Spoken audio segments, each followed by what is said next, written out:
Good morning. Welcome to this RM2 webinar. My name is Nigel Mason. I'm one of the directors of RM2, and it's my pleasure to present the results of our annual survey of employee ownership trusts. This piece of work is commissioned by and delivered for the Employee Ownership Association, which is the main trade body for employee-owned companies, and it was generously sponsored by the John Lewis Partnership, who paid for the infrastructure behind the survey in 2015. And RM2's role is to organise the survey, contact companies with EOTs, and analyse the results and publish them, which is what this webinar is all about.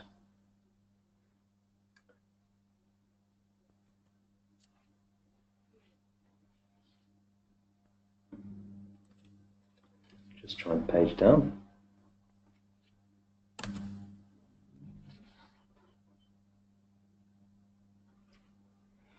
So a reminder of the trust structure that we're talking about. It was introduced in the Finance Act 2014, and it's a means of encouraging business owners to transition ownership to employees to a trust structure.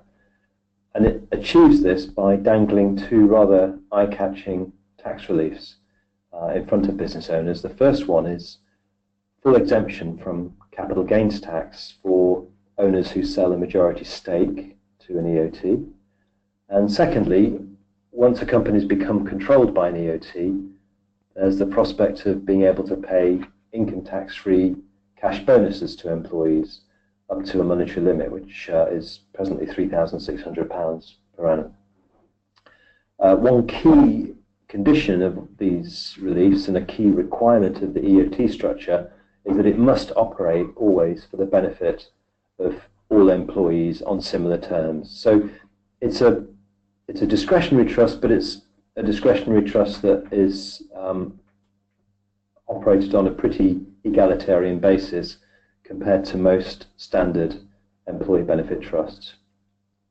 This survey started in October 2015 as a one-off exercise for the EOA, and EOA's interest was in compiling data on early market practice with EOTs, because everyone is keeping an eye on the review date for the EOT legislation, which is due in 2019. That's when the government's going to take stock of progress and consider whether to extend these very valuable tax reliefs. So it's in all our interests to have a very good evidence base on which to make representations to government about the benefit of this structure.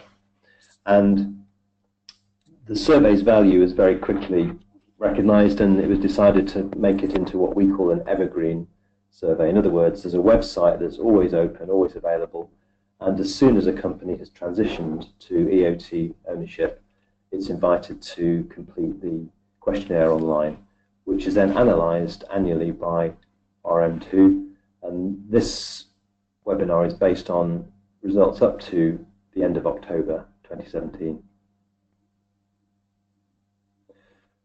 So far, and thanks to the input of other professional advisors who are active in this field, we've identified a total of 173 companies who appear to have EOTs, but so far we've been unable to properly verify 25 of them, and the reason for that is that there's no requirement for EOTs to publish their trust deed or the exact structure beneath the EOT filings at Companies House. So all we get to see is what appears to be a company controlled by an EOT trust company, and we then have to dig deeper with the help of the company to prove that it is in fact a Finance Act 2014 structure.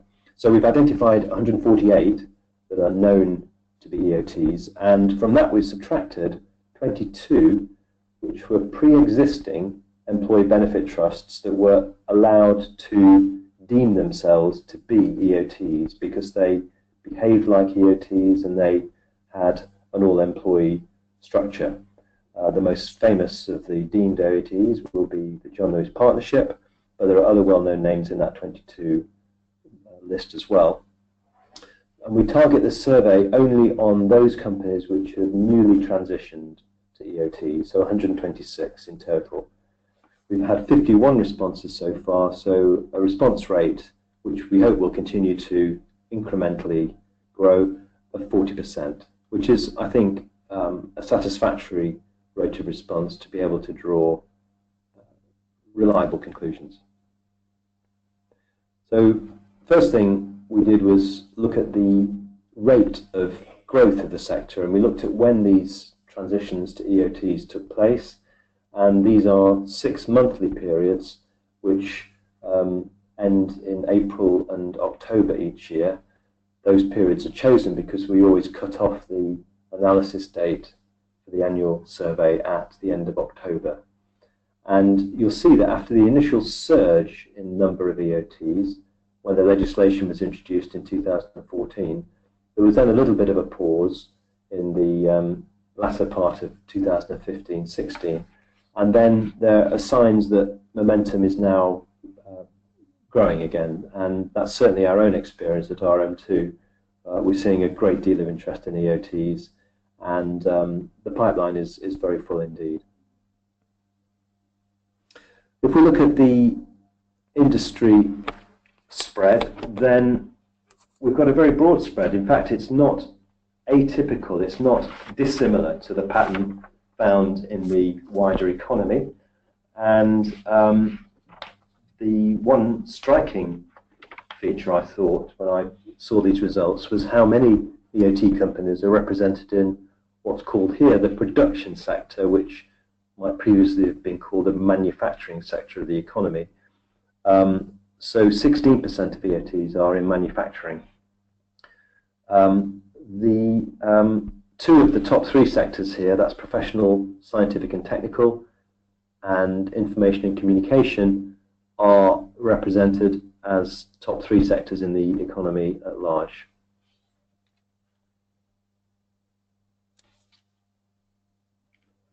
We looked at the size of EOT companies, and as one might expect, they are pretty representative of the size of companies in the economy at large. So most EOT companies so far have been installed in companies with fewer than 25 employees, and nearly all EOT companies are what would be officially designated as SMEs, small and medium-sized enterprises, with fewer than 250 employees. But that shouldn't lead to the conclusion that EOTs are only the preserve of tiny companies. On the contrary, they are also being used in very large companies. The largest has 2,500 employees, and in total EOT companies employ nearly 12,000 people. So this profile that we see here, I interpret it very, very positively. It means that EOTs can be installed on a small scale and a large scale, and crucially, the transaction costs of installing EOTs in smaller companies are not prohibitive. So that's, I think, good news, and of course, by far the largest number of companies in the UK are in the SME category of the economy. Similar pattern is seen if we analyse business size by turnover. 61% of EOT companies have between 1 million and 10 million of annual turnover, but the full range in the sample is a company as small as 150,000 of sales turnover to one with over 185 million pounds of turnover.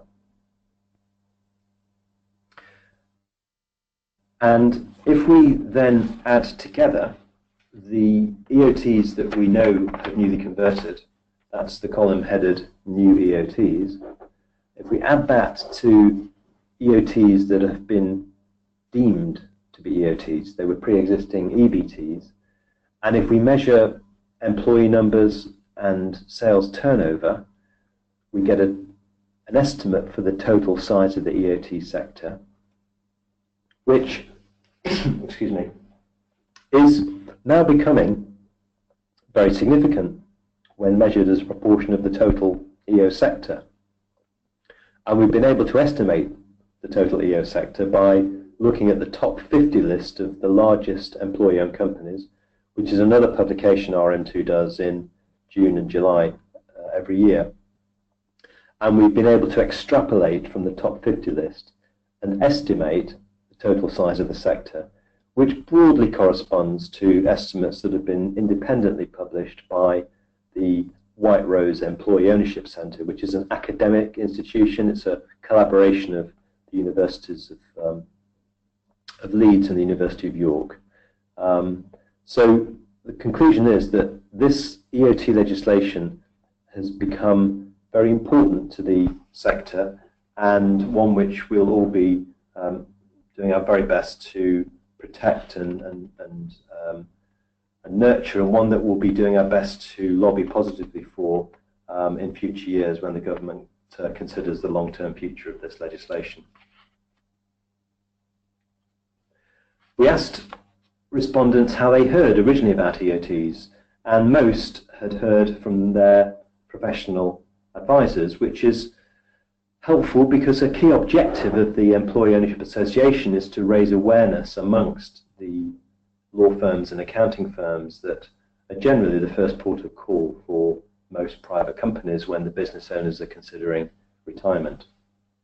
Indeed, it was felt that employee ownership was just not getting a fair hearing, and that usually owners were presented with somewhat limited choices of a trade sale or a sale to private equity or a management buyout as their exit options.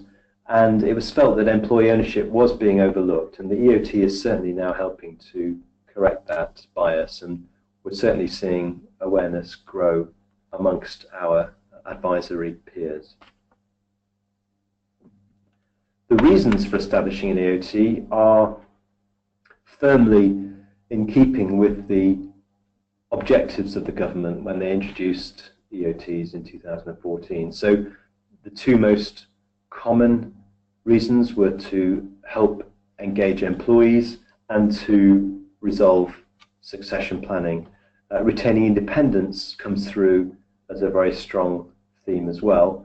Notice that tax and bonuses features as a relatively unimportant reason for establishing the EOT, which just goes to show that the tax tail is not wagging the dog.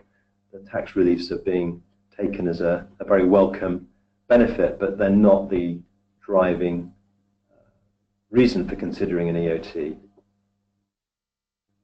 And if we look at some individual responses to the reasons question, I'll let you read those, but they're very much in keeping with what was expected of EOTs when they were first introduced.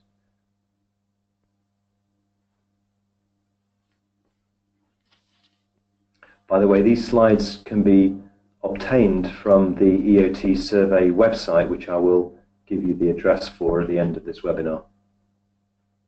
If we look at the size of the EOT shareholding immediately after a transition, we see that 62% of EOTs own a majority, but not 100% of the company. Only 29% of companies are 100% EOT owned, and a small minority, and this is based on the 51 survey responses, small minority of EOTs own less than 50%. So they've been set up with no intention of claiming any tax relief. They've been set up merely because the EOT is now a very simple and straightforward all-employee trust structure for any company to use, whether or not it's seeking a change of control. This next slide shows where the shares were acquired from, and although the labels of this pie chart are not very clear, what is intended by this chart is to show whether ownership came from first generation shareholders, that's founders, 53%, or second or subsequent generation shareholders, which is directors and and the 38% existing shareholders. So we'll change the labelling of this question when we do the survey results this time next year.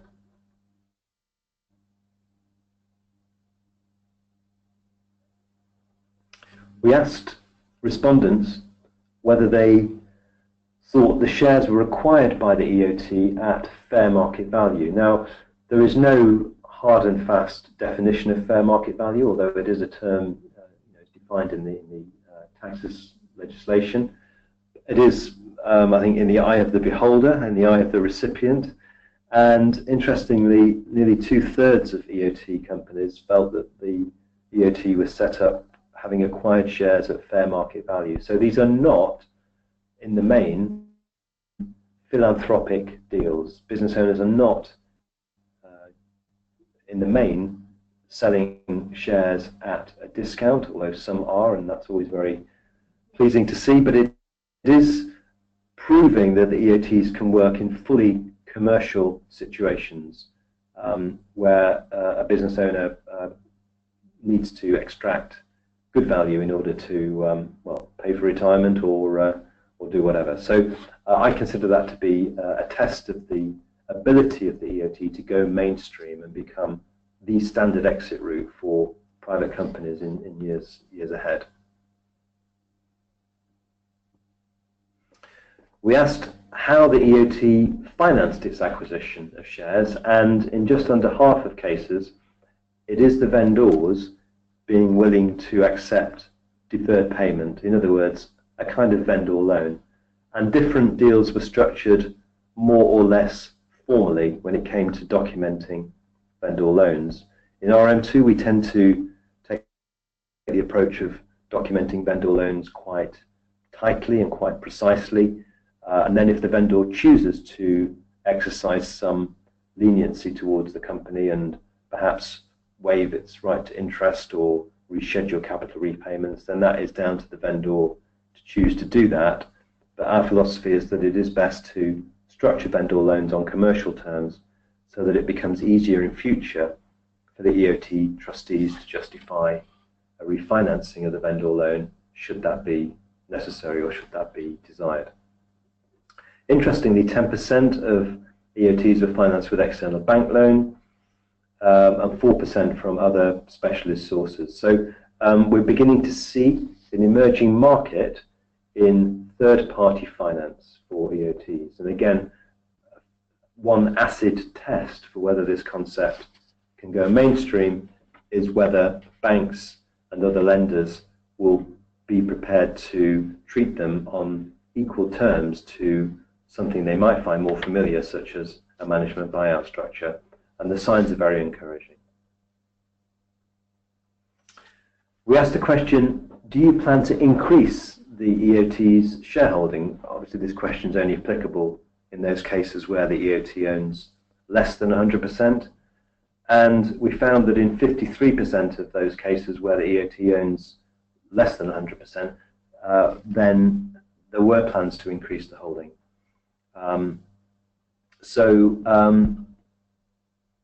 In many cases, the EOT is really on a path, a staged transition towards full employee ownership.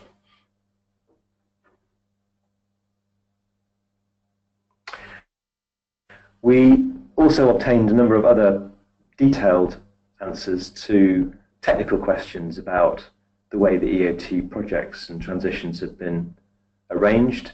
The formatting's gone a little bit skewy on this slide, but hopefully it's still clear enough to read.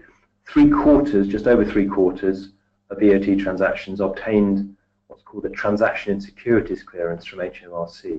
The purpose of that is to get confirmation that HMRC will treat the disposal of shares by a business owner to an EOT as being a capital disposal and not an income tax treatment, which can sometimes be the case if company money is being used to finance the acquisition of shares. We think that's a prudent step to take to get that clearance, because the capital gains tax relief, of course, is only available if the disposal is treated as being a capital disposal. In nearly all cases, the trustee of the EOT was set up as a company. So a non-trading special purpose company would act as the sole corporate trustee, and then the directors of that company are the individuals who serve as effectively trustee directors. What we'll do in the next year's survey is give more detail on how companies are choosing their trustees. And I can say now from our own experience that the most common number of trustee directors is 3. The next most common number is 5. So an odd number clearly is a neat way of making sure that there's always going to be a resolution of a vote or of a decision. We have often seen vendors acting as trustee, but they typically only take 1, at most 2 of the trustee positions, and in that capacity they must always act in the best interest of the beneficiaries. We've seen nominations from the board of directors of a company, as in the continuing management. We've seen nominations from employees outside the board. In other words, employees at any level in a company have been nominated and chosen as trustees, sometimes democratically elected as trustees. And then finally, we've nearly always seen the involvement for the first time of an independent, could be a professional trustee person. And for me, that's a very encouraging sign that the introduction of an EOT is leading to a certain formalization of the governance arrangements in what might previously have been very closely controlled private companies. Nearly all companies intend to use the tax-free bonus facility, that's 91%, and just over 2/3 involve vendors intending to claim capital gains tax relief. And then for the punchline, the finale slide, we asked respondents if they would recommend EOTs to other companies having been through it. And, well, I was astonished to see 96% of respondents rating the EOT experience as 8, 9, or 10, in other words, very positively. And as many as 71% scored it the highest possible score of 10 out of 10. So experience so far has been extremely positive, and that's, I guess, the best recommendation that one can get for a structure from the clients who've been through it already. These projects, these transitions are much less stressful than a typical arm's length sale of a company. There's no need to share all the company secrets with outsiders who may then not follow through with a bid. The warranties and indemnities which vendors are required to give to EOT trustees can be somewhat less exhaustive than the warranties and indemnities that might be given to a third-party buyer. The transitions can happen at a pace that suits the vendor, and that can apply both to the rate at which the vendor sells his or her shares, but also the rate at which the vendor withdraws from the management of the business. So these structures are really perfect for customizing the succession plan to suit the circumstances of each company. Finally, we asked if there was any room for improvement in the EOT legislation, and some of the answers to this question were quite technical, others were very general. The most general and frequently cited response was, can we please have standardized documentation and standardized processes so that these transactions can be done quickly? And of course, that's a desirable goal, and already you saw from an earlier slide how it's been possible to use EOTs on a small scale.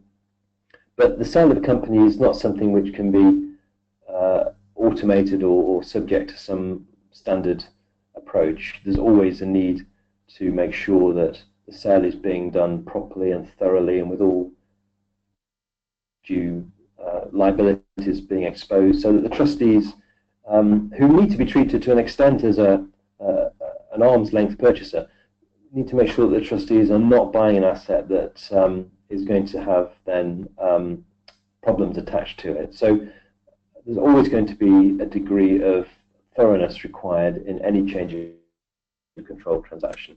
and it's almost always the case that a law firm is going to need to be involved.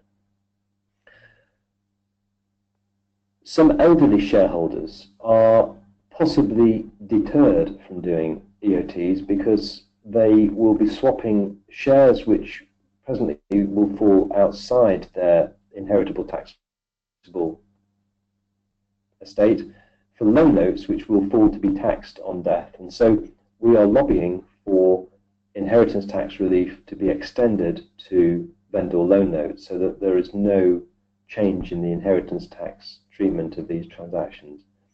It remains to be seen whether that's an acceptable lobbying position.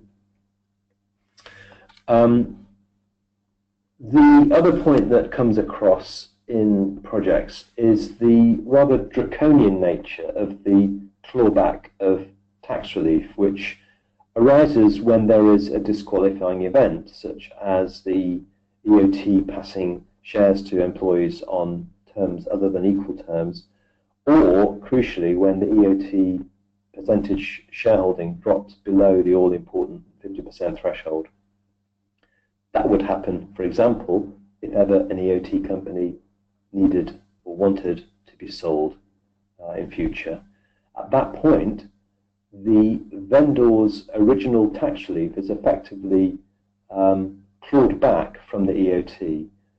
The EOT is treated as having inherited the vendor's original shares at their original base cost.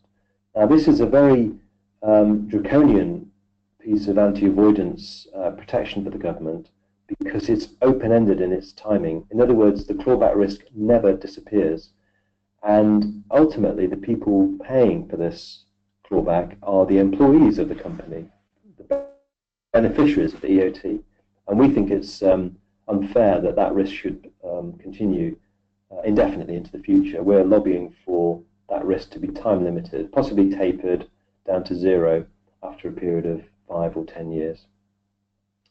And then the last point might sound a bit obscure, but it's not often realized that a company loan to its EOT will be taxed as if it were a dividend distribution to that EOT, and there would be a tax charge payable to HMRC of 32.5% of the value of the loan, which is repaid to the company when the loan is repaid. But this does act as a very strong deterrent to making loans to EOTs, which are generally needed where an EOT company is financed by external investment, because the external investor doesn't want to see company profits being distributed sort of willy-nilly to the EOT by way of company contributions. It wants to see a much more disciplined approach to the use of profit, and that can be achieved if the company is lending to the EOT rather than gifting. So we think that that change would significantly improve the attractiveness of EOTs to external investors. That's the survey website. In fact, it's not the survey website. That's incorrect. I've noticed that there's a hyphen where there shouldn't be a hyphen. The survey website is actually EOT Survey, all one word, .co.uk. Apologies for that. We'll get that changed. But if you go to that site, you can download these slides and slides from previous year's survey results. And we will also always be encouraging any EOT company we hear about to come onto this site and fill in the questionnaire. I should emphasize that results are never published individually. They're always only ever analysed in the aggregate and presented in the form that you've seen here. So confidentiality is assured. That finishes the presentation from me. I'm just seeing if there are any questions from people on the webinar.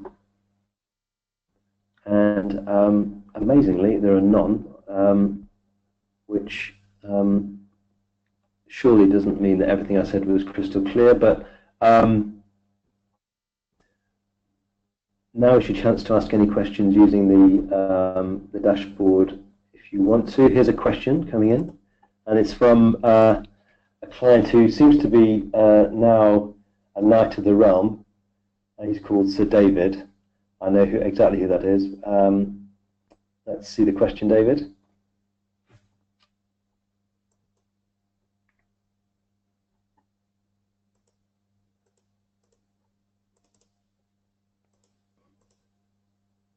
No, he's now gone shy on me. So here we are. Do many people mention the legacy aspect of an EOT? Is the question. Yes, they do. That really addresses the desire of many founders to leave the business they've created independent and not lost and swallowed up in a trade sale. So I guess entrepreneurs are motivated by lots of things. In my experience, money is not the main motivation, although of course everyone likes to be rewarded for success. But in my experience, entrepreneurs do not count the pennies in the bank account frequently. They're motivated much more by building something successful that they can be proud of. And having done that, one of the last things they want to do is just give it all up and see it obliterated in a trade sale, which will almost always lead to some kind of merger and rationalization and consolidation. And I suppose linked to the legacy is the question of looking after the employees. So SMEs, especially small firms, especially have, I think, a lot of the characteristics of a family firm. You grow up with people who have been loyal to you from day one. They've helped you get to the successful position that you're in. And I don't think many business owners will feel comfortable selling a business over the heads of loyal employees. They really always want to try and do the right thing by the employees. And the EOT is the perfect tool for that because it's leaving them in charge of their own destiny and with the ongoing support of the vendor if that's available. So that was a long answer to your question, David, but yeah, a lot of people do highlight the legacy aspect. Thank you for that. I've got a few more questions coming in. Let's have a look.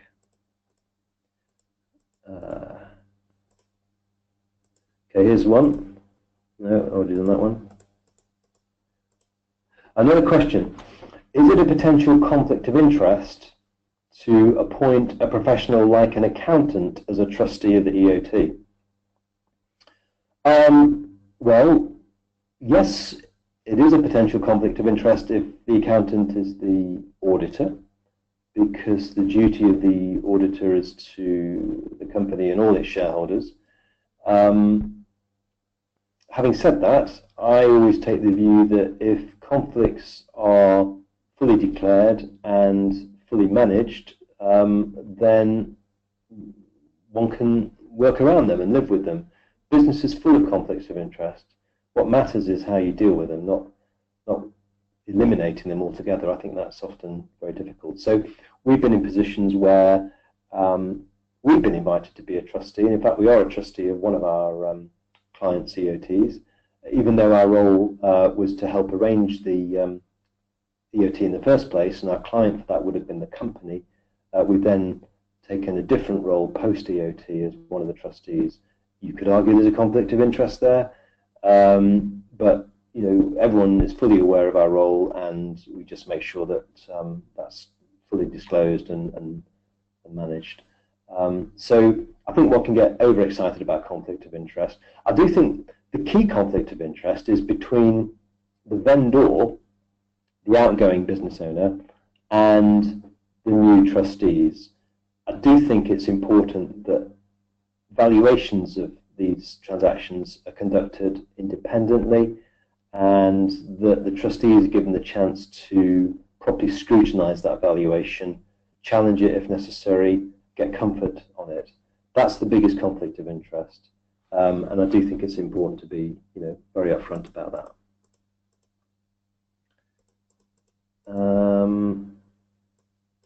Let's have a look.